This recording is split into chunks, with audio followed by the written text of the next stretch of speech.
So just yesterday, Attorney General Bill Barr received Robert Mueller's final report on Russiagate, on the alleged collusion between the Trump campaign and the Russian government, Russian intelligence agencies, Russian actors, and so on, that helped discredit the DNC and Hillary Clinton and sweep Donald Trump into the White House. And yeah, tens of millions of dollars have been spent.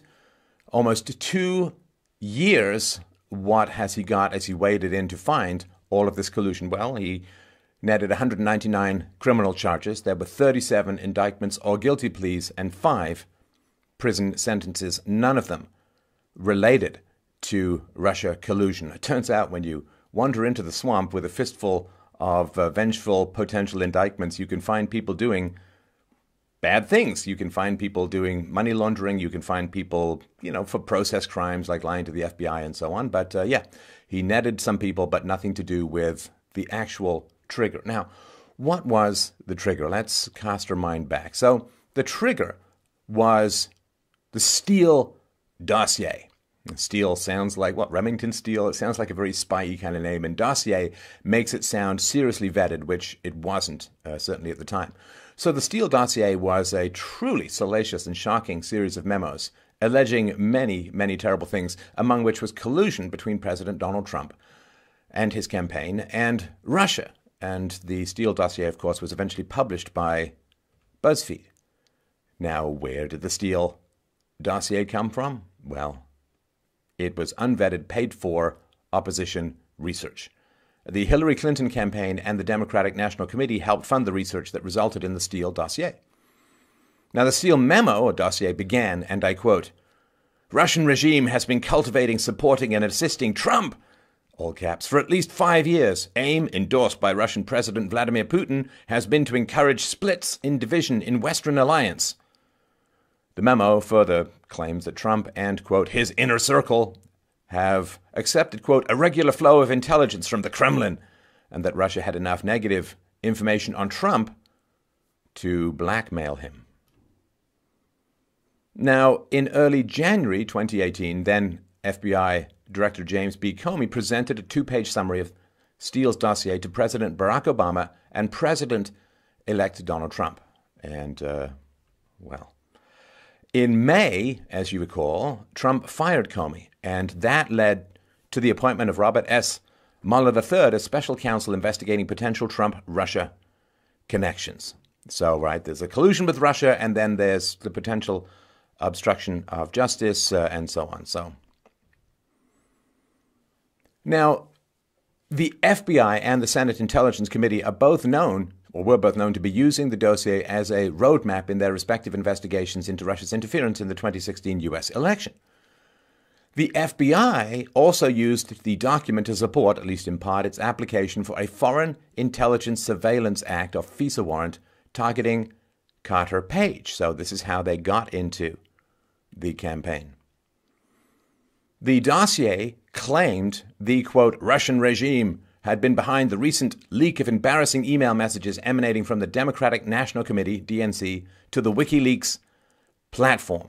Now, of course, it would be really helpful if they turned over their servers for examination, but they didn't. And they were relying on, there were a couple of Russian characters in the compilation of something, and there were time zones and all stuff that you would hide your tracks if you were actually doing.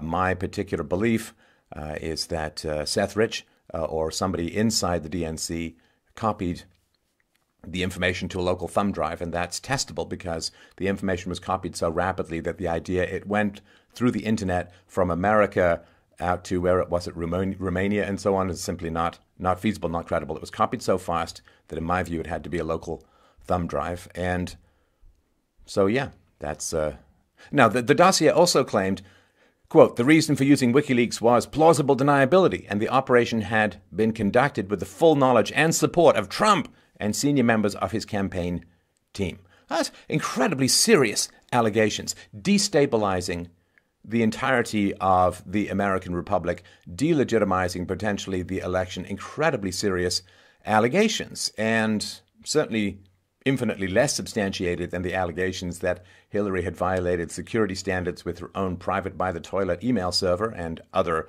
things that she had done, like destroying cell phones with a hammer and refaxing classified information to bypass controls.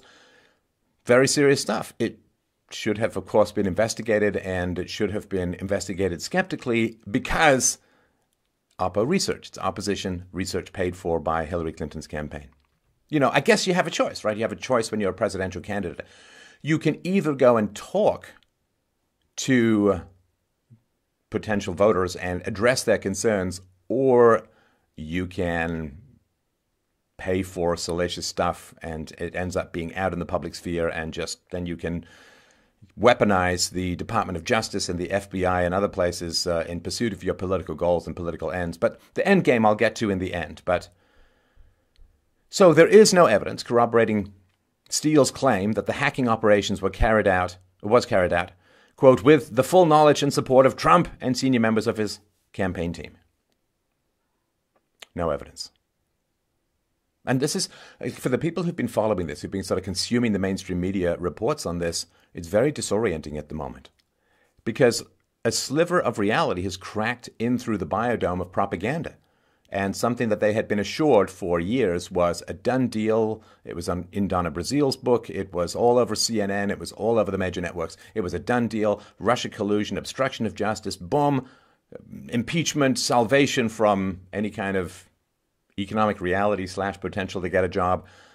And now, you know, it's really turned out that even though the people who were on this kind of investigation seem to be pretty biased against Trump, they can't find the evidence. So it's a real moment to wake up. It's a real moment to shake off the toxic, nausea-inducing, brain-destroying propaganda of the mainstream media and actually start listening to people who for years have said that this was all nonsense, that this was a soft coup, that this was an attempt to overturn a legitimate election of the U.S. population and their political preferences. You can listen to people who've told you for years, myself included, that this is all nonsense and an incredibly dangerous nonsense.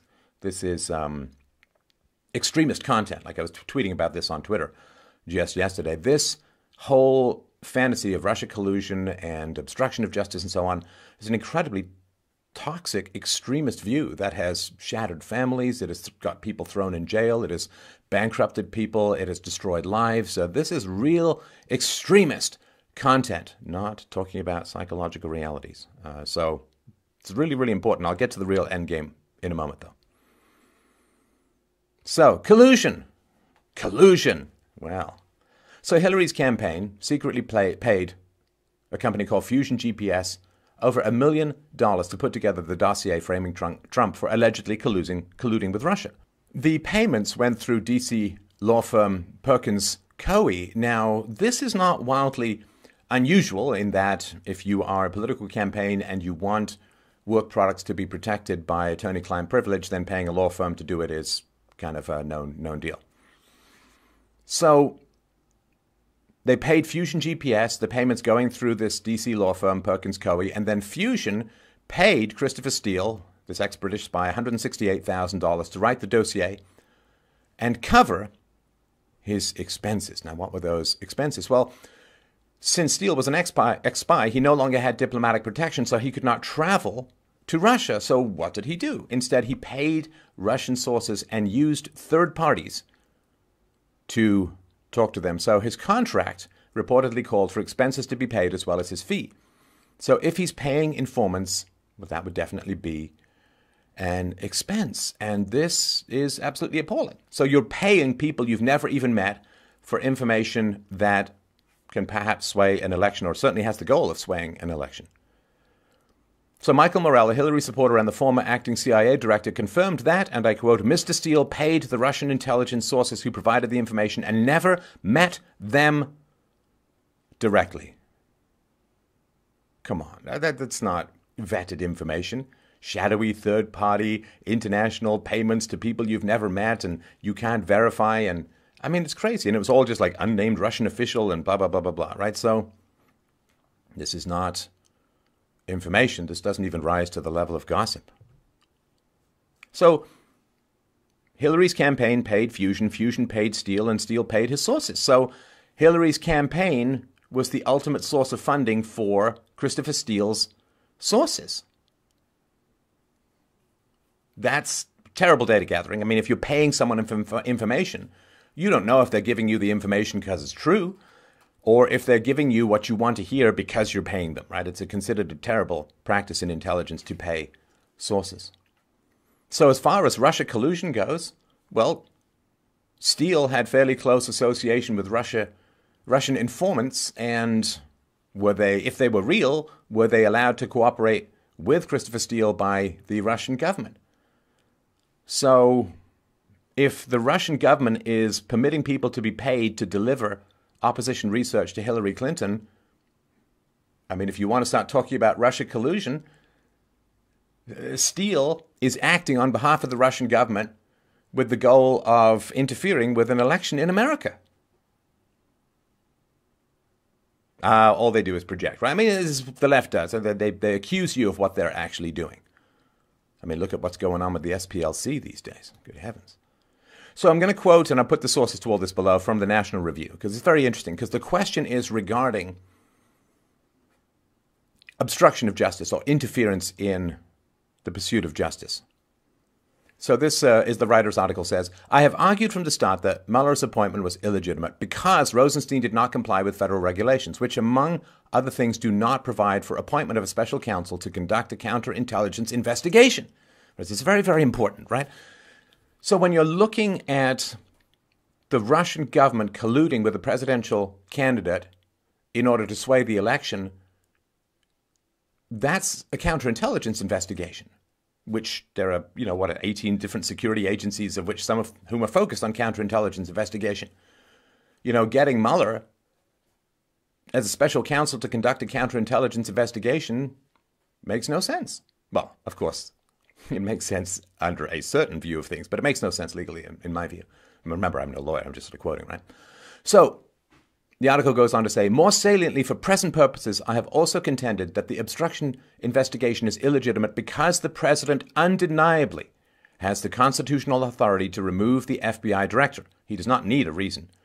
And to exercise prosecutorial discretion by opining on the merits of an investigation, since the Constitution makes prosecutorial discretion a unilaterally executive power, right? So just for those of you who don't know, the government has substantial leeway in deciding whether or not to pursue an investigation, i.e. Hillary Clinton, right? So they can decide or not decide. And the president has the right to exercise prosecutorial discretion by saying, I think this is a good investigation. I don't think this is a good investigation. Flynn is a good guy, was the sort of the big quote. Is that interfering? Well, no. I mean, if you go to a prosecutor and say, I think this guy should be prosecuted, and the prosecutor says, I don't think so, well, that's the right of the prosecutor. There's a lot of leeway, rightly or wrongly, just is a lot of leeway. And so Trump has this right to say, I think this is a good prosecution. I think this is a bad prosecution. You should go for it. You should not go for it. That's his right as the commander-in-chief, as the chief executive. Nothing wrong with it. The article goes on to say the investigators wanted Clinton to win the election and feared a Trump presidency, so they tanked a solid criminal case against Clinton, then turned their dedicated attention to framing Trump as a traitor based on such, quote, evidence as the Clinton campaign generated Steele dossier. I mean, you've seen, I'm sure you've seen all the texts and emails. It's crazy. It's crazy how biased they were. The article goes on to say, while Mueller was ostensibly assigned to conduct the Russia counterintelligence investigation, i.e. the probe of the Kremlin's cyber espionage operation against the 2016 election, his appointment by Deputy Attorney General Rod Rosenstein was triggered by the president's firing of FBI Director James Comey on May 9th, 2017. That firing induced Comey to leak to the media his memo about a meeting with Trump 4 months earlier on February 14th, in which Comey says Trump leaned on him to drop any criminal investigation of Michael Flynn, the former national security advisor whom Trump had fired the previous day. So you understand the sequence. It wasn't generated because of this counterintelligence investigation into Russia. It was generated because the president fired FBI Director James Comey, which, I mean, from what I can see, he had fine reason to do, and which he can do without a reason. It's his right as the chief executive, as the commander-in-chief, to fire the director of the FBI. He doesn't need a reason. And then Comey leaked to the media, which is horrible and reprehensible, that he says, Trump, he leaned on me to drop any criminal investigation of Michael Flynn, which Trump has as much right to do as the DOJ has to say, or the FBI says to the DOJ, well, we don't think you should prosecute Hillary Clinton. Is that obstruction of justice? Well, that's another question, but legally doesn't seem to be. The National Review goes on to say, to that point in time, Trump had repeatedly been assured by Comey that he was not a suspect in the Russia probe. Now, that's interesting. That's because if you go back a little bit, you can remember that earlier, the Steele dossier said that the role of Russia in getting all of these emails and handing them over to WikiLeaks and all of that, that this was well known by Trump and his senior advisors. So they're basing a lot of this stuff, if not most of this stuff, on the Steele dossier, which says Trump knows. So then, when Comey says to Trump, you're not a suspect in the Russia probe, it means that they are discrediting the most serious allegation in the Steele dossier. In other words, they're saying, well, the Steele dossier is wrong to say that Trump knows about collusion with Russia for emails and WikiLeaks and so on. And it's kind of a principle in a court of law, as far as I understand it, that if you're false in one thing, you're considered to be false in everything. The moment you start lying, the moment you lie, well, it's a bad thing, right? I mean, you lie to the FBI and they can write up, they don't record, they just write it up, right? And you're in serious trouble and go to jail. So when they say that the Steele dossier is wrong about its most serious allegation, which is that Trump knew, and they say, well, Trump, you say you're not a suspect in the Russia probe, they're saying that the Steele dossier is false. Or at least the most serious allegation is false, in which case, why would you believe any of it? It's just an interesting thing. Okay, the article goes on to say, thus, to the extent that Trump became a subject of a Justice Department investigation when Mueller took over, it was on the theory that the president had potentially obstructed justice by, 1, firing Comey on the theory that this impeded the FBI's Russia investigation, and 2, weighing in on whether Flynn should be investigated on the theory that Flynn was a Trump political ally and a potential witness against him in the Russia probe. Okay, I mean, there's so much that's wrong about all of this. Not the article, but just all of this, right? So if you fire the FBI director, they don't just stop everything. It's like, oh, well, if the FBI director gets sick or dies, gets hit by a bus or whatever, they don't just sit there and say, well, all of our investigations, we're just going to have to stop. We're going to throw everything out and we're just going to stop. We're going to reset, blank slate stuff. I mean, it doesn't happen. So the idea that by firing Comey, he was interfering with justice, well, it doesn't make any sense at all. The police chief retires, they don't just let all the criminals go, right? Stuff continues. And the other thing, too, is that it would be, given that the president has the foundational right to fire the FBI director without cause, he just doesn't like the cut of his jib or whatever, he can use maritime law for all, it doesn't matter, right? You can fire him for whatever. I don't like your tie. You're fired. Then what you do if you want to keep your job is you just get some investigation going that may potentially implicate the president, and then you just can't be fired. But that's not what the rights are. So anyway, weighing in on whether Flynn should be investigated, Trump is perfectly allowed to do that, just as Comey is, just as heads of the DOJ are perfectly allowed to do that. Prosecutorial discretion.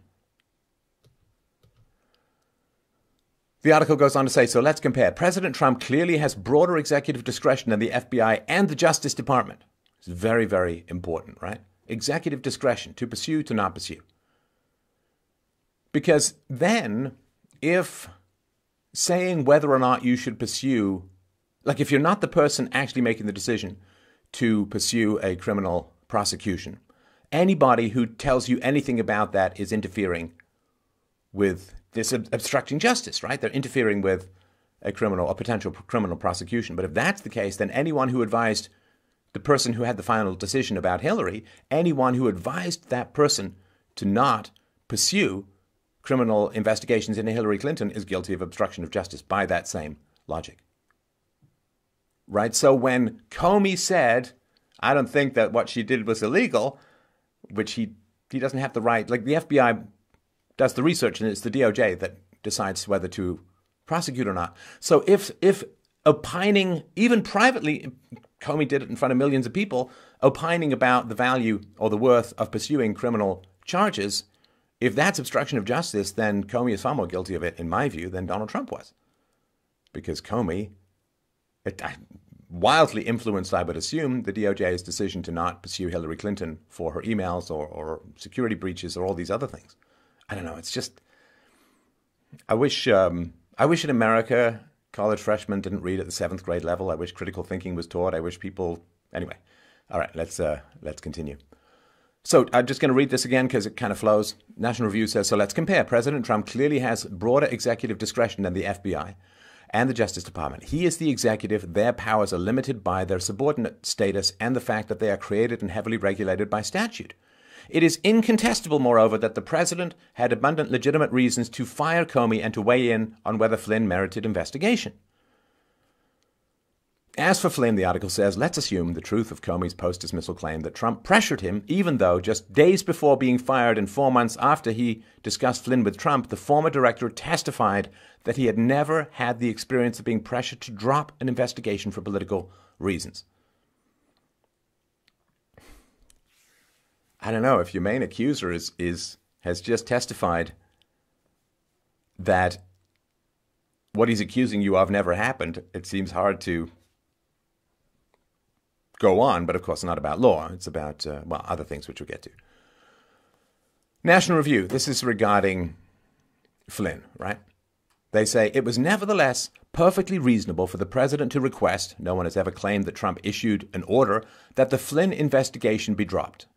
Flynn had just been fired the previous day after a distinguished career of combat service to the United States. He had been laid low, removed from a coveted high-level position with his professional and financial prospects dimmed. Flynn, moreover, should never have been investigated as a criminal suspect. The same Justice Department that would not bring Espionage Act charges against Clinton despite daunting evidence zeroed in on him based on the absurd, never-prosecuted Logan Act. Flynn's contacts with the Russian ambassador were proper, and the FBI agents who interviewed him did not believe he lied to them. It was entirely rational then for Trump to conclude that Flynn had already suffered enough and that additional investigation would have been overkill. The article says, you can argue that it was unwise for the president to have expressed this opinion, but there was nothing unlawful about it. The evidence that Trump was corruptly motivated in his actions on Comey and Flynn is scant compared to the evidence that the investigators were corruptly motivated in the Clinton emails probe. And again, Trump's constitutional discretion to make executive judgments is considerably broader than that of the Justice Department and the FBI. So, I mean, it's all nonsense, as I've said for forever. And, it does get a little boring, I'll be honest with you. I mean, people's capacity for shock and horror is always surprising to me, that they live for this kind of hysterical drama. But if you've read your Soviet history, I mean, you've seen one show trial, you've seen them all. There's nothing new about this, and it is just, it's appalling how the justice system has been weaponized against conservatives, against Republicans, and against any kind of limited state. And there have been 3 separate investigations into this Russia conclusion, right? There was a committee in the House, a committee in the Senate. There was the Mueller investigation. They've spent years looking at this. They found nothing. Nothing. At what point did they realize there was nothing? Well, I would assume right at the beginning, because it didn't have anything to do with trying to find justice regarding Trump. I will tell you what it's all about. All right, so this is what's going on with the whole Russia collusion narrative.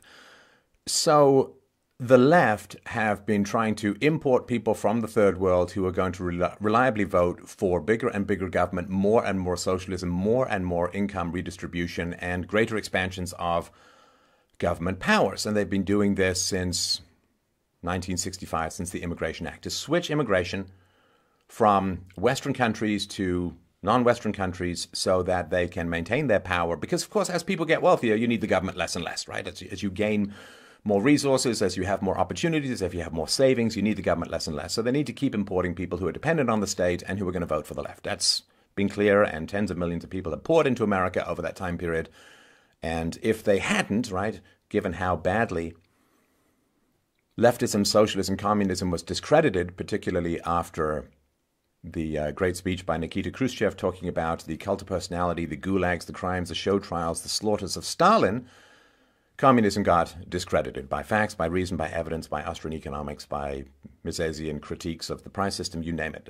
Socialism and communism was incredibly discredited. And so what happened? Well, they needed to keep it alive. They couldn't admit fault. They couldn't admit being wrong. And so they needed to keep it alive. And so they couldn't defend it intellectually. So they just started stuffing the ballot with people from overseas who would vote for bigger and bigger government. So that's the goal. Now, Trump, before he ran for office, hired someone to spend a year or two listening to talk radio on the right, reading blogs, reading articles, and researching what was the big issue. And the big issue, of course, was immigration.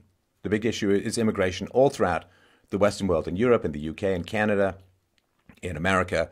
Less immigration is what everybody is begging for. So that's why Trump won, because, and that's what Ann Coulter correctly predicted way back in the day on the Bill Maher show, Trump was going to win based on immigration. Now, the immigration thing has fallen away. Trump now wants more and more legal immigration. The immigration is the issue. Whether it's legal or illegal is important, but it's not the main issue that people are most concerned about. And, of course, the general public has never, ever been asked about mass immigration from other cultures and so on. And, of course, whenever there is this amnesty that's proposed, as there was in the Gang of Eight in various times in various countries throughout the West, whenever amnesty is proposed for illegal aliens, people do everything in their power to try and stop it. So the immigration is the key. Now, immigration continues unabated into the West, into America in particular.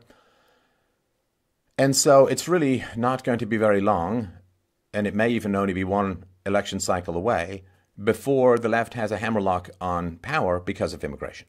So what is the purpose of the collusion? Well, I mean, there's a number of obvious things, right? So the obvious thing is that they can't accept that they lost. They can't accept, why did they lose? Well, because, I mean, Hillary's, to me, crimes and lying about Benghazi and the fact that her husband is a sexual predator and you name it. I mean, this is all unsavory things about it. The fact that she barely had press conferences, the fact that she didn't campaign, the fact that she called a quarter of Americans racist, sexist, homophobic, Islamophobic, deplorables, you know, doesn't really help you get the old votey votes now, does it? So the fact that she lost came as a huge shock, and this is why the crackdown on social media is going on at the moment, because it doesn't take a brain surgeon to recognize the relationship between social media and elections. And, I mean, that's one of the reasons, I think, why the midterms went the other way. Well, that's a whole other story. But so they were deeply shocked, and they needed to find a scapegoat. They needed someone to blame who wasn't themselves. Now, the reason why is that when you lose an election, I don't just mean Hillary, but I mean the party, the Democrats as a whole. When you lose an election, you know, it's, if you're even remotely interested in democracy, you have a soul searching. You say, well, what did we miss? What did we not? What issues did we not address, and so on? But the left, the Democrats, they can't address concerns about immigration because immigration is their path to gaining and maintaining power ad infinitum. Well, at least until immigration produces the inevitable collapse, right? Because everyone's in debt and immigrants cost massive amounts of money. So the one issue that got Trump elected is the one issue the left can't touch. So they couldn't sit there and say, wow, we really missed the boat on immigration. We better start looking about reducing immigration as everyone's desperate for us to do. They can't do that because they're relying on immigration. So they had to create some other story as to why they lost. And why they lost was Russia collusion. Like, so there's this cover story, and then that's all, I think, perfectly comprehensible. But there's something related to this that's even more foundational. The left was terrified that Trump would do something to control immigration. Now, illegal immigration is part of their strategy, but they were terrified that Trump would do something to reduce even legal immigration and do something to control illegal immigration. And so because they were terrified of that, and time is on their side, all they have to do is maintain the status quo. And within 1 or 2 election cycles, the Republican Party is dead. The Republic is dead. Right, so this is really important to understand. The numbers are shifting so far in favor of the left. And this is why the left, I mean, if illegal immigrants voted for Republicans, you would, I mean, the left would have already built a wall visible from space, right? So they know time's on their side. All they need to do is stall any Republican capacity to control immigration or reduce immigration or reverse immigration in terms of illegal immigration, right? Not necessarily deporting people, but making it so hard to hire them and cutting off benefits and so on to the point where there's people leave of their own accord. And so because time is on their side, the Russia collusion investigation is a foundational tool to paralyze the Trump administration as more and more people come pouring into America who are going to reliably vote for the left. Now, I know that there's movements within the black community led by Candace Owens to pry the black vote away from the Democrats, and there's something similar going on in the Jewish community and so on, but nonetheless, I mean, this is the basic facts, that all they have to do is bide their time. And the best way to bide their time is to create this hysterical narrative that paralyzes the Trump administration. That means that anybody who wants or is thinking of working for the Trump administration is going to face years of lawsuits, potential jail time, and bankruptcy, and you name it, right? So the goal is to paralyze the Trump administration and allow the immigration to continue unstopped, unchecked, to the point where the immigrants weigh the scales of the election so far to the left that the right either has to adopt all the left's policies, which is the left constantly is encouraging that, and even people on the right are constantly encouraging the right to just adopt the left's policies. And it's like, well, then what's the point of not being a leftist? You just join the Democrat Party, right? So within the next election cycle or two, there will be no capacity to win against. I mean, there'll be little victories here and there. You get a mayoral, maybe a governorship or whatever. But as far as nationally goes, there'll be no capacity to push back against the left because the left will have locked in the votes through immigration and bribery and so on. But immigration is the key. And of course, because they've shifted immigration to the third world, then what happens is anybody who criticizes immigration is just automatically cataloged as a racist. And that's not the case. If people are voting for larger and larger government, you want smaller and smaller government, and those people who are voting for larger and larger government are generally being imported from the third world, you dislike that policy because it's going to result in larger and larger government, not because you dislike people from the third world. That's, this is just, but, they can just scream racism, and that's the general tactic. So understanding that the Russia collusion say, oh, well, it's collapsed and things are going to go back to normal. No, they're not. They're really not. I mean, I don't know if anyone is ever going to be able to address this immigration issue. I know there's the People's Party of Canada up here in Canada. I don't know what's coming up in the wings, and Trump certainly doesn't seem to be willing to do it at the moment.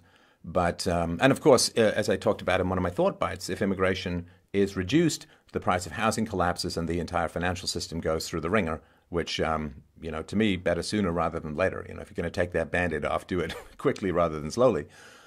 But they're just aiming to paralyze. Things aren't going to go back to normal. They've achieved their paralysis of the Trump administration. They've scared off people from working for him.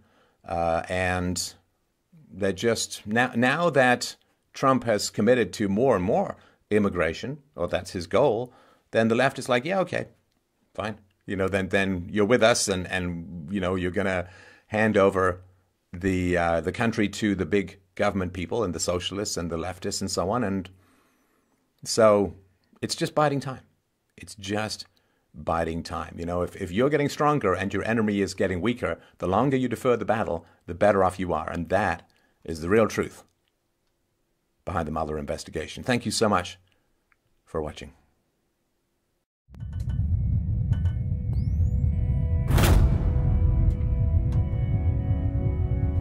Well, thank you so much for enjoying this latest free domain show on philosophy. And I'm going to be frank and ask you for your help, your support, your encouragement, and your resources. Please like, subscribe, and share, and all of that good stuff to get philosophy out into the world. And also, equally importantly, go to freedomain.com/donate to help out the show, to give me the resources that I need to bring more and better philosophy to an increasingly desperate world. So thank you so much for your support, my friends. freedomain.com/donate.